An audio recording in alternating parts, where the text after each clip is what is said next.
നമ്മുടെ ഫോൺ കോൺടാക്ട്സിൽ നമ്മൾ സേവ് ചെയ്ത് വെച്ചിരിക്കുന്ന ഏതെങ്കിലും നമ്പറുകളിൽ നിന്ന് നമുക്ക് ഇങ്ങോട്ടൊരു കോൾ വരികയാണെങ്കിൽ നമ്മുടെ ഫോണ് പോക്കറ്റിലാണെങ്കിലും അല്ലെങ്കിൽ ഓഫീസിലോ വീട്ടിലോ മറ്റെവിടെയെങ്കിലും ആണെങ്കിലും നമ്മുടെ കണ്ണിൽ കാണുന്ന ദൂരത്ത് ആ ഫോൺ എവിടെയെങ്കിലും ഒരു സ്ഥലത്ത് വെച്ചിരിക്കുകയാണെങ്കിലും ആ ഫോണിനെ നമ്മൾ കയ്യിലെടുക്കാതെ തന്നെ ആരാണ് നമ്മളെ വിളിച്ചതെന്ന് നമുക്ക് മനസ്സിലാക്കാൻ കഴിയും. അതെങ്ങനെയെന്ന് വളരെ വ്യക്തമായിട്ട് ഈ വീഡിയോയിലൂടെ മനസ്സിലാക്കാം. അങ്ങനെ ഫോൺ കയ്യിലെടുക്കാതെ തന്നെ ആ കോള് അപ്പം തന്നെ നമ്മൾ അറ്റൻഡ് ചെയ്യേണ്ട നമ്മുടെ വേണ്ടപ്പെട്ട ആരുടെയെങ്കിലും കോളാണോ, അതല്ല നമ്മുടെ തിരക്കൊക്കെ കഴിഞ്ഞ് പിന്നീട് നമ്മൾ അങ്ങോട്ട് തിരിച്ചു വിളിച്ചാൽ മതിയോ, അതുമല്ല ആ കോള് ഒരിക്കലും എടുക്കാനേ പാടില്ലാത്ത കോളാണോ എന്നൊക്കെ നമുക്ക് മനസ്സിലാക്കാൻ കഴിയും. ഞാൻ ആദ്യം ഓപ്പോയുടെ ഫോണിൽ ഇതെങ്ങനെ ചെയ്യാമെന്ന് കാണിക്കാം. അതിനുശേഷം ഈ വീഡിയോയുടെ അവസാനം മറ്റൊരു കമ്പനിയുടെ ഫോണിലും ഇതെങ്ങനെ ചെയ്യാമെന്ന് കാണിക്കാം. കാരണം ചില ഫോണുകളുടെ സെറ്റിങ്സിൽ മാറ്റമുണ്ട്. അപ്പോൾ ഇതിലെ ഏത് സെറ്റിങ്സ് ആണോ നിങ്ങളുടെ ഫോണിലുള്ളത് അതിനനുസരിച്ച് നിങ്ങൾക്കത് ചെയ്യാൻ കഴിയും. ഒരാൾ നമ്മളെ ഇങ്ങോട്ട് വിളിക്കുമ്പോൾ അയാളുടെ ഫുൾ സൈസ് ഫോട്ടോ നമ്മുടെ ഫോണിൻ്റെ സ്ക്രീനിൽ കാണാനായിട്ട് ഫോട്ടോ എങ്ങനെ അതിൽ ആഡ് ചെയ്യാം എന്നതിനെക്കുറിച്ചൊരു വീഡിയോ ഞാൻ നേരത്തെ ചെയ്തിട്ടുണ്ടായിരുന്നു. വളരെ യൂസ്ഫുള്ളായ ഒരു വീഡിയോയാണിത്. അതിൻ്റെ ലിങ്ക് ഇതാ ഇവിടെ കാണുന്ന ഐ ബട്ടണിലുണ്ട്. അതേപോലെ ഈ വീഡിയോയുടെ അവസാനം തമ്പനയിലായിട്ട് ഞാനത് കൊടുത്തേക്കാം. ഇവയിൽ പ്രസ് ചെയ്തുകൊണ്ട് ആ വീഡിയോ നിങ്ങൾക്ക് ഓപ്പൺ ചെയ്യാവുന്നതാണ്. ഈ വീഡിയോ നിങ്ങളുടെ സുഹൃത്തുക്കൾക്കും ഒന്ന് ഷെയർ ചെയ്ത് കൊടുക്കുന്നത് നല്ലതാണ്. കാരണം നിങ്ങളുടെ വേണ്ടപ്പെട്ടവർക്ക് നിങ്ങളുടെ ആ ഒരു കോള് വരുന്ന സമയത്ത് പെട്ടെന്ന് എടുക്കാൻ അതുവഴി അവരും ആ സെറ്റിങ്സിൽ അത് ചെയ്തു വെച്ച് കഴിഞ്ഞാൽ നിങ്ങൾക്ക് തന്നെ അത് പ്രയോജനപ്പെടും. അപ്പോൾ വീഡിയോയ്ക്ക് താഴെയായി കാണുന്ന ഈ ഒരു ഷെയർ ബട്ടണിൽ പ്രസ് ചെയ്തുകൊണ്ട് വാട്സപ്പിലും ഫേസ്ബുക്കിലൂടെയുമൊക്കെ ഈ വീഡിയോ നിങ്ങൾക്ക് അവർക്കൊക്കെ ഷെയറും ചെയ്യാം. അപ്പോൾ ഈ വീഡിയോയ്ക്ക് മറക്കാതെ ഒരു ലൈക്ക് കൊടുക്കുക. കാരണം നിങ്ങളുടെ പ്രോത്സാഹനം ഞങ്ങൾക്ക് ആവശ്യമാണ്. അതുപോലെ ഈ ചാനൽ സബ്സ്ക്രൈബ് ചെയ്തിട്ടില്ലാത്തവർ വീഡിയോയ്ക്ക് താഴെയുള്ള ആ സബ്സ്ക്രൈബിൽ പ്രസ് ചെയ്യുക. അപ്പോൾ ഞങ്ങളുടെ വീഡിയോകൾ പെട്ടെന്ന് യൂട്യൂബിൽ നിങ്ങൾക്ക് ലഭിക്കുന്നതാണ്. എങ്കിലൊക്കെ നമ്മൾ ഇങ്ങോട്ട് കോൾ ചെയ്യുന്ന ആളെ തിരിച്ചറിയാനുള്ള സെറ്റിങ്സ് നമ്മുടെ ഫോണിൽ എങ്ങനെ ചെയ്യാമെന്ന് നോക്കാം.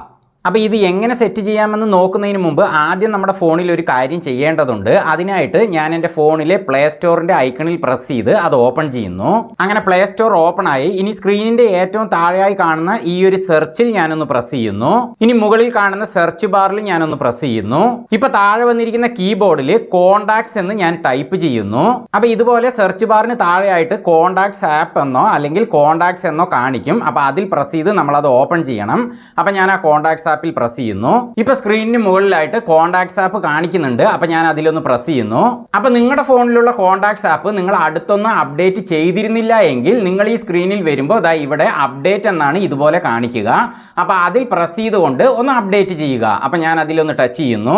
അങ്ങനെ അത് അപ്ഡേറ്റ് ആയി കഴിഞ്ഞു. അങ്ങനെ അപ്ഡേറ്റ് ആയി കഴിഞ്ഞാൽ ഇവിടെ അപ്ഡേറ്റ് എന്ന് കാണിച്ചിരുന്ന ഭാഗത്ത് ഓപ്പൺ എന്നാണ് ഇതുപോലെ കാണിക്കുക. അപ്പൊ അതിൽ പ്രസ് ചെയ്തുകൊണ്ട് നമുക്ക് കോണ്ടാക്ട്സ് ആപ്പ് ഓപ്പൺ ചെയ്യാം. പക്ഷെ അത് ഞാൻ ഇവിടെ ചെയ്യുന്നില്ല. പകരം ബാക്ക് അടിച്ചിട്ട് ഹോം സ്ക്രീനിലേക്ക് തന്നെ വരുന്നു. ഇനി എൻ്റെ മറ്റൊരു ഫോണിൽ നിന്ന് ഇപ്പൊ നിങ്ങൾ സ്ക്രീനിൽ കാണുന്ന ഈ ഫോണിലേക്ക് ഞാനൊന്ന് കോൾ ചെയ്യുകയാണ്.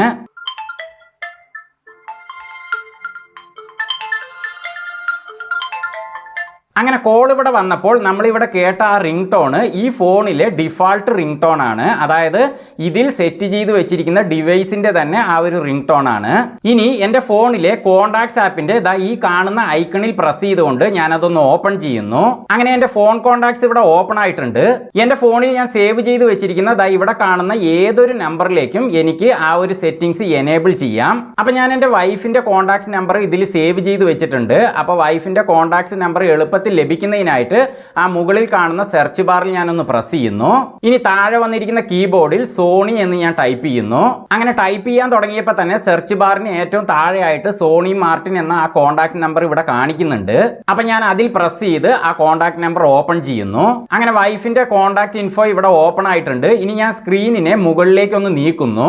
ഇപ്പൊ ഈ സ്ക്രീനിന്റെ നടുവിലായിട്ട് ഇവിടെ കോണ്ടാക്ട് റിംഗ് ടോൺ എന്നൊരു ഓപ്ഷൻ കാണുന്നുണ്ടല്ലോ. അതാണ് നമ്മൾ പ്രസ് ചെയ്ത് ഓപ്പൺ ചെയ്യേണ്ടത്. അപ്പൊ ഞാൻ അതിൽ ടച്ച് ചെയ്യുന്നു. ഇപ്പൊ വന്നിരിക്കുന്ന സ്ക്രീനിന്റെ താഴെ കുറെ റിംഗ് ടോണുകൾ ഇവിടെ കാണിക്കുന്നുണ്ട്. അതിൽ കാം എന്നൊരു റിംഗ് ടോൺ ആണ് ഇവിടെ സേവ് ആയി കിടക്കുന്നത്. അപ്പൊ ഇതാണ് ഈ ഫോണിന്റെ ഡിഫാൾട്ട് റിംഗ് ടോൺ. അതായത് ഞാൻ നേരത്തെ ആ ഫോണിൽ നിന്ന് ഇതിലേക്ക് വിളിച്ചപ്പോൾ നമ്മൾ കേട്ട റിംഗ് ടോൺ ഉണ്ടല്ലോ, അതാണ് ഇവിടെ സെലക്ട് ആയി കിടക്കുന്നത്. അപ്പൊ ഈ ഒരു റിംഗ് ടോൺ തന്നെയാണ് എന്റെ കോണ്ടാക്റ്റിൽ സേവ് ചെയ്ത് വെച്ചിരിക്കുന്ന എല്ലാ നമ്പറുകളിലും സെലക്ട് ആയി കിടക്കുന്നത്. അപ്പൊ ആ സേവ്ഡ് നമ്പറുകളിൽ ആര് വിളിച്ചാലും ഈ ഒരു റിംഗ് ടോൺ തന്നെയാണ് എന്റെ ഫോണിൽ കേൾക്കുക. ചെയ്യുക. അപ്പോൾ ഇവിടെയാണ് നമ്മളൊരു ട്രിക്സ് ഉപയോഗിക്കാൻ പോകുന്നത്. അതെന്താണെന്ന് വെച്ചാൽ നമ്മുടെ ഫോണിൽ സേവ് ചെയ്ത് വെച്ചിരിക്കുന്ന ഓരോ കോൺടാക്റ്റ് നമ്പറുകൾക്കും നമുക്ക് വ്യത്യസ്ത റിംഗ് ടോണുകൾ സെലക്ട് ചെയ്ത് എനേബിൾ ചെയ്ത് വെക്കാൻ സാധിക്കും. അങ്ങനെ നമ്മൾ എല്ലാ നമ്പറുകൾക്കും ചെയ്യണമെന്നില്ല. നമുക്ക് ആവശ്യമെന്ന് തോന്നുന്ന നമ്പറുകൾക്ക് മാത്രം ഇതുപോലെ വ്യത്യസ്ത റിംഗ് ടോണുകൾ നമുക്ക് എനേബിൾ ചെയ്ത് വെക്കാം. അപ്പോൾ ഇതിൽ കാണുന്ന റിംഗ് ടോണുകളൊക്കെ ഈ ഡിവൈസിൽ തന്നെ ഉള്ള റിംഗ് ടോണുകളാണ്. എന്നാൽ ഇതുകൂടാതെ ഞാൻ എവിടുന്നെങ്കിലും എൻ്റെ ഫോണിൽ ഡൗൺലോഡ് ചെയ്ത് വെച്ചിരിക്കുന്ന റിംഗ് ടോണുകളോ അല്ലെങ്കിൽ സോങ്ങുകളോ എനിക്ക് ഇതുപോലെ സെലക്ട് ചെയ്തുകൊണ്ട് സേവ് ചെയ്യാവുന്നതാണ്. അതെങ്ങനെയെന്ന് ഞാൻ പിന്നെ കാണിക്കാം. അപ്പോൾ എൻ്റെ വൈഫിൻ്റെ കോൺടാക്ട്സ് നമ്പറിന് ഞാൻ വേറൊരു റിംഗ് ടോൺ ഇവിടെ സെലക്ട് ചെയ്യാൻ പോവുകയാണ്. ഞാൻ സ്ക്രീനിനെ മുകളിലേക്കൊന്ന് നീക്കുന്നു. അപ്പോൾ ഇവിടെ കുറേ റിംഗ് ടോണുകൾ ഉണ്ട്. അപ്പോൾ താഴെയുള്ള ഒരു 1-2 റിംഗ് ടോണുകൾ ഞാനൊന്ന് സെലക്ട് ചെയ്ത് കാണിക്കാം. ഇതൊരു റിംഗ് ടോൺ ആണ്. ഇനി മറ്റൊന്ന് സെലക്ട് ചെയ്ത് കാണിക്കാം.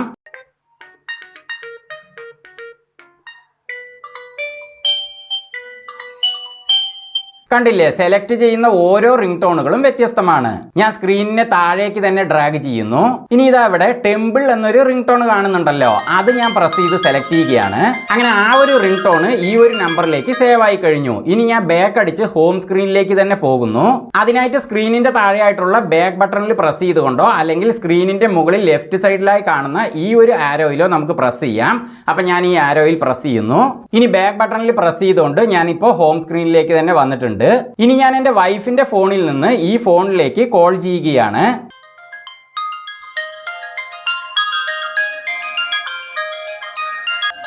ഇപ്പോൾ കേട്ടില്ലേ, എൻ്റെ ഫോണിൻ്റെ ഡിഫാൾട്ട് റിംഗ് ടോണിന് പകരം എൻ്റെ വൈഫിൻ്റെ കോൺടാക്റ്റിൽ ഞാൻ സേവ് ചെയ്ത് വെച്ച ആ ടെമ്പിൾ എന്ന റിംഗ് ടോൺ ആണ് നമ്മളിപ്പോൾ ഇവിടെ കേട്ടത്. അപ്പോൾ ഈ ഒരു റിംഗ് ടോൺ കേൾക്കുമ്പോൾ ഇതെൻ്റെ വൈഫിൻ്റെ കോളാണെന്ന് എനിക്ക് ഫോൺ കയ്യിൽ എടുക്കാതെ തന്നെ മനസ്സിലാക്കാൻ സാധിക്കും. ഇനി എൻ്റെ ഫോൺ ഗാലറിയിൽ ഞാൻ ഡൗൺലോഡ് ചെയ്ത് വെച്ചിരിക്കുന്ന റിംഗ് ടോണുകൾ എങ്ങനെ കോൺടാക്ട്സിൽ നമുക്ക് സേവ് ചെയ്യാമെന്ന് നോക്കാം.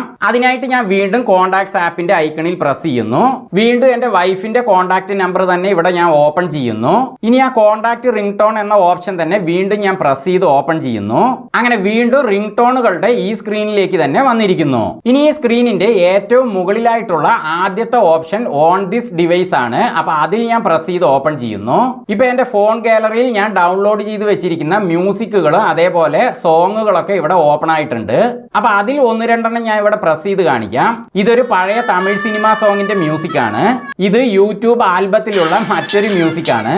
അപ്പൊ ഞാൻ ആദ്യം പ്രസ് ചെയ്ത ആ ഒരു മ്യൂസിക് തന്നെ സെലക്ട് ചെയ്യുന്നു. ഇനി ബാക്ക് അടിച്ച് ഹോം സ്ക്രീനിലേക്ക് തന്നെ വരുന്നു. വീണ്ടും വൈഫിന്റെ ഫോണിൽ നിന്ന് ഞാൻ ഇതിലേക്ക് വിളിക്കുന്നു. ഇപ്പൊ കണ്ടില്ലേ, ഞാനിപ്പോ സെലക്ട് ചെയ്ത ആ ഒരു മ്യൂസിക് ആണ് റിംഗ് ടോൺ ആയിട്ട് ഇവിടെ കേൾക്കുന്നത്. അങ്ങനെ കോൾ വരുമ്പോൾ ഒരാളെ തിരിച്ചറിയുന്നതിനായിട്ട് ഫോൺ ഗാലറിയിലെ റിംഗ് ടോണുകളും ഇതുപോലെ നമുക്ക് സേവ് ചെയ്ത് വെക്കാം. ഇപ്പൊ നിങ്ങൾ ഇവിടെ സ്ക്രീനിൽ കാണുന്നത് എന്റെ വൈഫിന്റെ റിയൽമിയുടെ ഫോണാണ്. ഇനി ഇതിന്റെ കോൺടാക്ട്സ് ഞാൻ ഇവിടെ ഓപ്പൺ ചെയ്യുന്നു. അപ്പൊ ഈ ഫോണിൽ ഞാൻ നേരത്തെ കാണിച്ച എന്റെ ഫോണിന്റെ നമ്പർ സേവ് ചെയ്ത് വെച്ചിട്ടുണ്ട്. അപ്പൊ ആ നമ്പർ ഇവിടെ ഞാൻ ഓപ്പൺ ചെയ്യുന്നു. ഇനി സ്ക്രീനിനെ മുകളിലേക്ക് നീക്കി കോൺടാക്ട് റിംഗ് ടോൺ എന്ന ഓപ്ഷനിൽ പ്രസ് ചെയ്യുന്നു. അങ്ങനെ ഈ ഒരു സ്ക്രീൻ വരുമ്പോൾ ഇതിലെ ഡിഫാൾട്ട് റിംഗ് ടോണുകളൊക്കെ ഇതുപോലെയാണ് ഇവിടെ കാണിക്കുക. അപ്പൊ ഇതിൽ ഏത് റിംഗ് ടോൺ വേണമെങ്കിലും നമുക്ക് പ്രസ് ചെയ്ത് സെലക്ട് ചെയ്യാവുന്നതാണ്. ഇനി സ്ക്രീനിനെ മുകളിലേക്കൊന്ന് നീക്കുന്നു. ഇത് നല്ലൊരു റിംഗ് ടോൺ ആണ്, പക്ഷെ ഞാനത് ഇവിടെ സേവ് ചെയ്യുന്നില്ല. പകരം ഇവിടെ ഏറ്റവും താഴെയായിട്ട് ആഡ് റിംഗ് ടോൺ എന്നൊരു ഓപ്ഷൻ കാണുന്നില്ലേ, അതിൽ ഞാനൊന്ന് പ്രസ് ചെയ്യുന്നു. അങ്ങനെ അതിൽ പ്രസ് ചെയ്യുമ്പോഴാണ് നമ്മുടെ ഫോൺ ഗാലറി ഇതുപോലെ ഓപ്പൺ ആവുക. അങ്ങനെ ഗാലറിയിൽ നമ്മൾ റിംഗ് ടോണുകൾ സേവ് ചെയ്ത് വെച്ചിട്ടുണ്ടെങ്കിൽ അതിലെ ഏതെങ്കിലും റിംഗ് ടോണിൽ പ്രസ് ചെയ്തുകൊണ്ട് നമ്മൾ ഉദ്ദേശിക്കുന്ന ആ ഒരു നമ്പറിലേക്ക് അത് സേവ് ചെയ്യാവുന്നതാണ്. അപ്പോൾ ഓക്കെ അല്ലേ, എല്ലാ കാര്യങ്ങളും മനസ്സിലായില്ലേ? അപ്പോൾ ഈ വീഡിയോ നിങ്ങൾക്ക് പ്രയോജനപ്പെട്ടു എന്ന് വിശ്വസിക്കുന്നു. വീണ്ടും മറ്റൊരു വീഡിയോയുമായി ഞങ്ങൾ വരുന്നത് വരെ ഫ്ലെയിംസ് ആൻഡ് ഹാപ്പിനെസ്സിൽ നിന്ന് ബൈ.